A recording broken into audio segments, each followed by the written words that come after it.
बिस्मिल्लाहिर्रहमानिर्रहीम नहमदुहु व नसल्ली अला रसूलिल करीम अम्मा बाद फ़ाऊज़ु बिल्लाहि मिनश्शैतानिर्रजीम बिस्मिल्लाहिर्रहमानिर्रहीम। नाज़रीन इकराम, हज़रत उमर बिन अब्दुल अज़ीज़ रहमतुल्लाहि ताला अलैह हज़रत उमर बिन अब्दुल अज़ीज़ रहमतुल्लाहि ताला अलैह की एक हिकायत के साथ हाज़िर खिदमत हैं।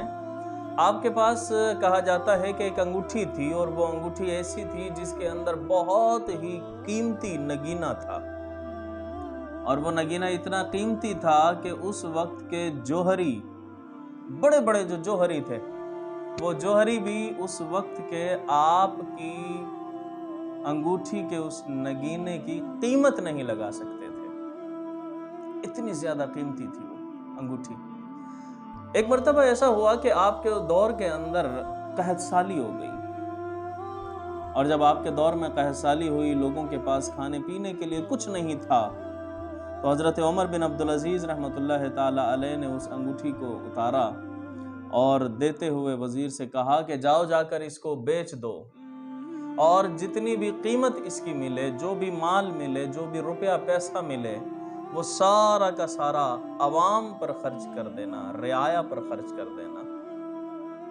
बाज़ लोगों ने कहा कि हज़रत, इतनी कीमती अंगूठी, इतना कीमती नगीना आपने फ़रोख्त कर दिया, जबकि ऐसा कीमती नगीना दोबारा मिलना नामुमकिन है, मुश्किल है बहुत। हज़रत उमर बिन अब्दुल अज़ीज़ रहमतुल्लाहि ताला अलैह ने क्या खूब इरशाद फरमाया। आपने फरमाया कि जब अवाम परेशान हो, जब रियाया परेशान हो इस कदर, तो उस वक्त के बादशाह वक्त पर ज़ेब व ज़ीनत हराम हो जाती है। ज़ेब व ज़ीनत उसको ज़ेब नहीं देती उस वक्त के बादशाह को। इसलिए फरमाया कि मेरा गुजारा तो मामूली सी अंगूठी पहन कर भी हो जाएगा, मेरा गुजारा तो मामूली सी अंगूठी पहन कर भी हो जाएगा, लेकिन मखलूक खुदा की परेशानी मुझसे देखी नहीं जाती। नाज़रीन किराम, ये थे हज़रत उमर बिन अब्दुल अज़ीज़ रहमतुल्लाहि ताला अलैह। हज़रत उमर बिन अब्दुल अज़ीज़ आज भी हाकिम वक्त हैं, आज भी हुक्मरान हैं, लेकिन उनका तर्ज हुकूमत क्या था और आज का तर्ज हुकूमत क्या है, इससे मालूम होता है हमें कि अगर वक्त आ जाए कहत साली का, परेशानी का, तकलीफ़ों का, मुसीबतों का, तो हाकिम वक्त की जिम्मेदारी होती है कि लोगों को तकलीफ से दूर करे, लोगों को बचाए, उसको तकलीफ से बचाए। हज़रत यूसुफ अलैहिस्सलाम, अल्लाह तबारक व तआला के नबी, जब आपके ज़माने के अंदर कहत साली हुई तो हज़रत यूसुफ अलैहिस्सलाम दूसरे लोगों की तरह खुद भी भूखे रहने लगे। हालांकि अल्लाह तबारक व तआला ने बहुत दिया था, आपको ज़ख़ीरा मौजूद था, लेकिन फिर भी आप भूखे रहने लगे। वजह ये थी सिर्फ ताकि भूखे रहकर उन्हें एहसास हो, मालूम हो जाए कि भूखों की तकलीफ क्या हुआ करती है।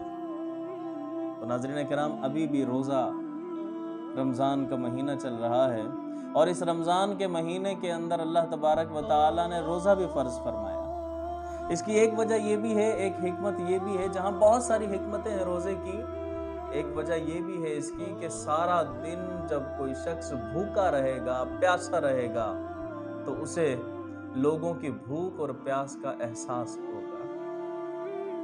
तो नाज़रीन किराम, यही वजह है कि बादशाह वक्त के लिए ज़रूरी है कि वो अपनी ज़ात को नहीं बल्कि मखलूक खुदा को मुक़द्दम रखे, उनको सबसे आला रखे, उनको सबसे आला रखे।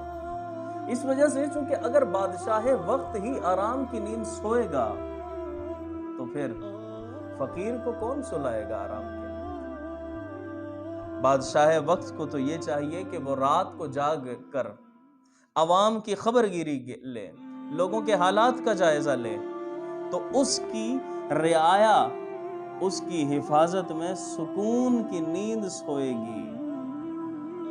और फिर अगर किसी ने ऐसा किया तो वो इस आयत पर अमल करने वाला हो जाएगा कि जिसमें अल्लाह तबारक व तआला ने फरमाया वयुसिरून अला अनफुसिहिम, कि वो लोग कि जो अपनी ज़ात पर दूसरे लोगों को तरजीह दिया करते हैं, वो लोग कि जो اپنے آپ پر دوسروں کو ترجیح دیتے ہیں، خود کی تکلیف کو بھول جاتے ہیں لیکن دوسرے کو پھر بھی آرام پہنچایا کرتے ہیں۔ تو ناظرین کرام، یہ تھا حضرت عمر بن عبدالعزیز رحمۃ اللہ تعالی علیہ کی حکایت۔ اور پھر بادشاہت ملنا بہت اچھا لگتا ہے، لیکن یہ یاد رکھیے گا کہ جس کو بادشاہت ملے، عہدہ ملے، تو اس کے بعد اس کے اوپر ذمہ داریاں بھی بہت عائد ہو جاتی ہیں، ذمہ داریاں بھی بہت آتی ہیں۔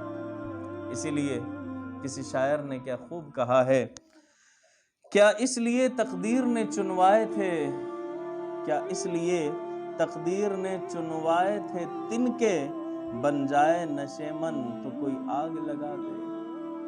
تقدیر نے اس لیے تو نہ چنے تھے یہ بادشاہ، تقدیر نے اس لیے تو نہ چنے تھے یہ حاکم وقت۔ ابھی بھی رمضان کا مہینہ ہے، اللہ تبارک و تعالیٰ نے بہت سے لوگوں کو مال عطا کیا، ان کے لیے ایک بہترین موقع ہے کہ وہ اس وقت کے اندر، ان حالات کے اندر غریبوں کو دیکھیں، اور سب سے پہلے اپنے معاشرے کے اندر، اپنے پڑوس میں دیکھ لیں کہ مستحق کون ہے۔ اللہ نے جب کسی کو مال عطا کیا ہے تو کسی غریب کا حصہ بھی اس کے مال کے اندر رکھا ہے۔ ہمیں چاہیے کہ ہم لوگوں کو مال دیں، لوگوں کو اللہ تبارک و تعالیٰ کی رضا کے لیے ان کی ضروریات کو پورا کریں، تاکہ خالق کائنات ہمارے لیے آسانیاں پیدا فرماتا رہے۔ اللہ تعالیٰ کی بارگاہ میں دعا ہے کہ خالق کائنات ہمیں دیے ہوئے مال کو صحیح جگہ پر خرچ کرنے کی توفیق عطا فرمائے۔